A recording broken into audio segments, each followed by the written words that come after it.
You know, it's funny how sometimes you think you know a story like the back of your hand, and then bam, something new pops up. You sent in this piece about the radio drama, The Lodger, and well, I thought I had it all figured out, but the spiritual stuff it gets into, seriously fascinating. You've got this classic thriller setup, right? Mysterious guy rents a room, family starts getting suspicious, but he uses that like a launch pad to go way deeper. It's kind of like you stumble across buried treasure or something. On the surface, yeah, a good thriller. Hmm. But this article, The Lodger, a spiritual reflection on fear, intuition, and the unknown. It digs deep, you know? Like how this story is a metaphor for the battles we fight inside ourselves, especially in the world today, all the craziness going on. Okay, you got me hooked. Let's unpack this. So the article talks about the lodger with him. Hold on, we're not talking about some creepy dude hiding in your attic. It's about those parts of ourselves we try to keep under wraps, fears, doubts, those not so pretty bits of our personality. Makes you think, right? Ever catch yourself sizing someone new up? Maybe a little too suspicious. But looking back, was it all real? Or were your own worries kind of messing with your head? That's that lodger within, pulling strings in the background. Oh, totally. It's like our own personal lodger can twist how we see everything. And the article ties that straight into the anxieties we face these days. Global issues popping up left and right, economic roller coasters, technology going warp speed, all that brews up a recipe for feeling on edge. And that's where the lodger, even though it's an old story, hits close to home. The family wrestling with trust, their fear of the unknown. Man, that mirrors so much of what we're going through right now. 100%. And the article dives even deeper into this stranger among us idea. It's like, with all this digital stuff, running into new ideas online can spark that same fear response. Like meeting a stranger face to face. It makes you wonder, are we really being open-minded? Or is that inner lodger slamming the door shut? Big questions for sure, especially when you're drowning in info online from every direction. The article doesn't give you a simple answer, that's for sure, but it points out how tricky it is to balance trust in our gut with being careful about what we buy. How do we sort through everything we encounter, online and off, without letting fear call all the shots? It's like a constant tightrope walk, isn't it? Yeah. But the article doesn't stop there. It brings up this shadow self thing. And I gotta say, that's a bit of a head scratcher. Right, it's from Carl Jung. Basically, it's all about those parts of ourselves we'd rather pretend don't exist. Could be negative traits, sure, but also stuff like desires we've buried, emotions we've pushed down. And the article uses the lodger to show how ignoring those shadow selves can really backfire. So it's not just about being afraid of external lodgers, but the ones we carry inside can do even more damage. Exactly. Yeah. In the story, the family has to confront their own biases and judgments, their own shadows, while they're dealing with this mysterious lodger. It's a powerful reminder that we all have those hidden parts. And acting like they aren't there, well, that can lead to projecting them onto other people. Makes total sense. If we don't own up to those less than perfect parts of ourselves, we might end up seeing them everywhere, even when they aren't really there. Almost like we make it happen ourselves, you know? What? The harder we try to hide our shadows, the more likely they are to sneak out and mess with how we see the world. So what's the article's advice on dealing with this? It feels kind of like a no-win situation. We're supposed to be compassionate, understanding, but also protect ourselves, set boundaries, especially in a world that feels so divided these days. Yeah, and the story really nails that struggle, like walking a tightrope, you said it. And the article suggests the key is what it calls spiritual discernment, finding that sweet spot between empathy and looking out for number one. Spiritual discernment, huh? I like that, but it does sound a little vague. Well, think of it like mixing compassion with a healthy dose of knowing yourself. We can recognize that everyone's human, but also hold on to our own values. Not be afraid to say no when we need to. It's not about shutting people out or building walls. It's about understanding that healthy boundaries are the foundation for real connection. That really hits home for me. It's like we don't have to be pushovers just to be open-minded. We can be discerning and still have a kind heart, right? Exactly. And this spiritual discernment thing seems even more important now. Yeah. With everyone yelling their opinions and getting caught up in extremes. Totally. We're bombarded with info 24/7. It's hard to know what to believe or who to trust. So yeah, this spiritual discernment sounds like a pretty valuable tool for navigating all that. It's about thinking critically, listening to our gut, and finding that balance. Being open, but also protecting ourselves. And the lodger gives us this framework for understanding how to build that discernment muscle. By looking at the choices the characters make, their fears, what they assume, we can learn to apply those lessons to our own lives. Okay, we've covered a lot of ground here. Fear of the unknown, shadows within, the need for discernment. But The lodger isn't just doom and gloom, is it? There's also this sense of hope, this idea that facing these challenges can actually make us stronger. That's a crucial point. The article doesn't leave us hanging with anxiety. It points towards a path of transformation, of actually changing. What if instead of being terrified of our inner lodgers, our fears and shadows, what if we saw them as opportunities to grow? So instead of running from those messy parts of ourselves, we should lean into them. That's a pretty bold idea, but I can see how it could be really powerful. It is. It's about realizing that even our darkest moments can be the spark for real change. And that's where we'll pick up in the next part of our deep dive. Like they say, what you run from only chases you harder. If we keep shoving those shadowy parts of ourselves away, they'll just find another way to pop up. But if we can look them in the eye with a little curiosity and some guts, you never know what we might discover. You've got me really intrigued now. I'm starting to see how The Lodger is more than just a creepy story. It's like a guidebook for navigating all the crazy stuff going on inside our own heads. I like that, a guidebook. And the article takes it even further, connecting this inner work to how we interact with the world out there. It Hmm. brings up this idea that we tend to project those hidden lodgers onto other people. And that's a recipe for misjudgments and misunderstandings. Just like the family in The Lodger, right? The way they jump to conclusions about The Lodger based on fear and suspicion. Don't we do that all the time in our own lives? We see someone new, hear an opinion that throws us off, and our inner lodger starts whispering, watch out, danger, don't trust them. It's so easy to fall into that trap, especially with the constant flood of information these days. We build up these internal filters based on our past experiences, and they can really cloud our judgment.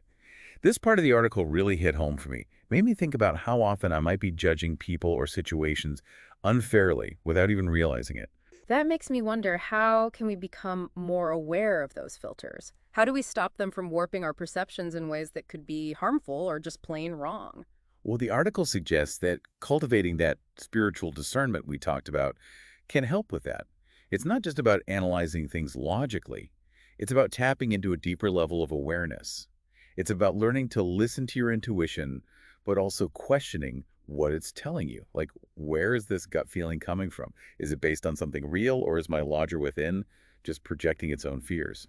So it's not about ignoring our gut feelings, but learning to understand them better. Sounds pretty complicated. It definitely takes practice. The article mentions things like mindfulness and meditation. They can help us become more aware of our thoughts and feelings without judging them. It also talks about how important it is to expose ourselves to different perspectives, even ones that make us uncomfortable. I've definitely found that to be true. Challenging my own assumptions and talking to people with different viewpoints can be really eye-opening. But it takes courage, especially when those views clash with our core beliefs. It's about stepping outside that comfort zone and realizing we don't have all the answers. Approaching the world with a beginner's mind, ready to learn and grow. And I think that ties back beautifully to embracing the unknown, something we talked about earlier. Instead of shrinking away from what we don't understand, what if we saw it as a chance to expand our horizons, to discover something new? The lodger seems to be saying that the real journey isn't about reaching some fixed destination. It's about embracing the adventure of exploration and growth. Yeah, shifting our perspective from I need to know everything to I'm curious to learn more, moving from fear and control to openness and possibility. And it's a journey we can all take no matter who we are or what we believe. I love that. It makes me think about how often we try to cling to certainty in a world that's constantly in flux. What if instead of resisting that change, we learn to ride the waves of uncertainty? It's about building resilience and adaptability. The story of the lodger shows us what can happen when we're rigid and fearful. But it also suggests there's another path, a path of curiosity, compassion, and courage. So, if the lodger's like a roadmap for this inner journey, what are the key takeaways for our listeners? How can they use these insights in their own lives? I think it starts with paying attention to those inner lodgers. What fears and insecurities are driving your reactions? What assumptions are you making about yourself and others? It's about building that self awareness we talked about, but it's also about taking action, right? How do we actually change those patterns once we've identified them? The article suggests it's an ongoing process, not a quick fix. It's about making small changes in our daily lives. Maybe it's being more aware of the stories we tell ourselves about other people, or practicing setting healthy boundaries in our relationships. Or maybe it's just taking a few minutes each day to connect with our inner wisdom through meditation or reflection. Those are all great starting points. And it's good to remember we're not alone in this. We all have those inner lodgers to deal with. It's part of being human. Absolutely. And by sharing our stories, our struggles, and our wins, we can help each other along the way. It's like acknowledging that we're all in this together, trying to figure out this crazy thing called life. But the lodger reminds us that we don't have to go it alone.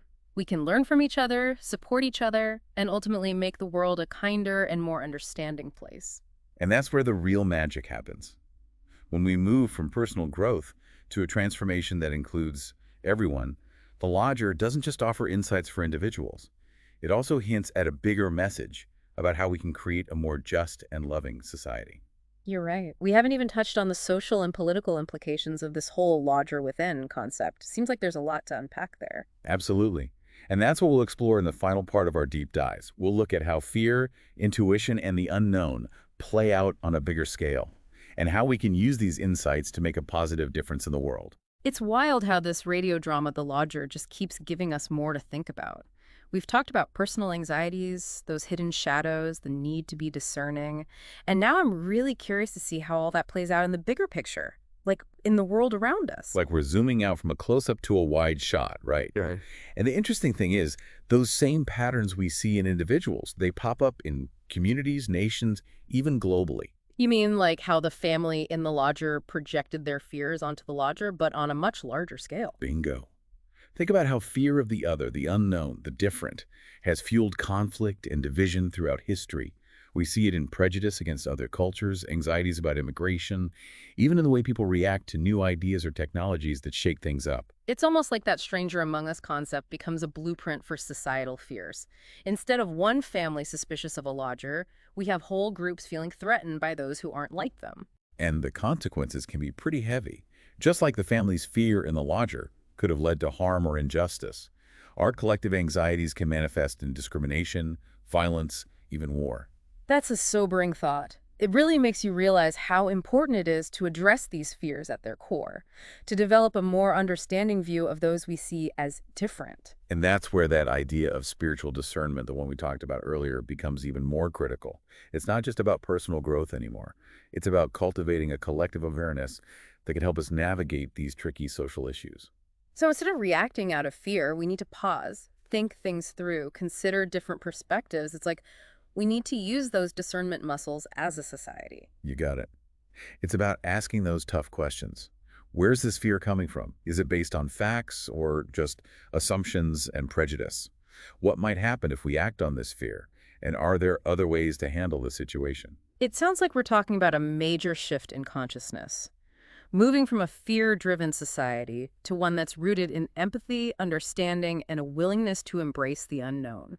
It's a big challenge, for sure, but I think it's possible. And the lodger gives us a little bit of hope here. It reminds us that even when fear is running rampant, there's always a chance for compassion to pop up. The family in the story, they could have easily given in to their suspicions, but in the end, they chose a different way. It's true. It's like even in the midst of all the darkness and uncertainty, we always have a choice. Do we give in to fear or do we choose compassion? And those individual choices, when enough people make them, they can create a ripple effect of positive change. So what does this all mean for our listeners? How can they take these ideas and apply them to their own lives, their communities, even the world? Well, I think it starts with recognizing the power of their own choices. Every time they choose compassion over fear, understanding over judgment, they're helping build a more just and loving world. It's like those small acts of kindness and understanding, those moments when we choose to see the good in others, even when it's hard. They can make a bigger difference than we realize. Exactly. And it's not just about what we do as individuals. It's also about having those tough conversations, challenging harmful ideas, and pushing for policies that promote justice and equality. So it's about using our voices and our actions to create a world where everyone feels safe, accepted, and valued. It's about understanding that we're all connected, that our choices ripple out and affect others. It's about remembering we're all part of the same human family on this journey together. Wow, what a deep dive this has been. We started with a radio drama, explored our own minds, and ended up talking about the fate of the world. I never thought I'd get so much wisdom from the lodger. It's amazing how stories, even ones that seem simple, can hold such deep meaning. It shows us that art, in all its forms, can be a powerful tool for reflection, growth, and even changing society for the better. Absolutely. And for me, the biggest takeaway is that even when we face uncertainty and fear, there's always hope. There's always a chance for compassion, understanding, and connection to win out. It's a reminder that we all have the power to make a difference, no matter how small it might seem. Well said. And with that, I think we've reached the end of our deep dive. But the conversation doesn't have to end here. What really struck you today? What lodgers are you grappling with, both personally and as part of a larger community? We'd love to hear your thoughts in the comments and keep this exploration going together. Thanks for joining us on this journey of discovery. Until next time, keep exploring, keep questioning, and keep embracing the mystery.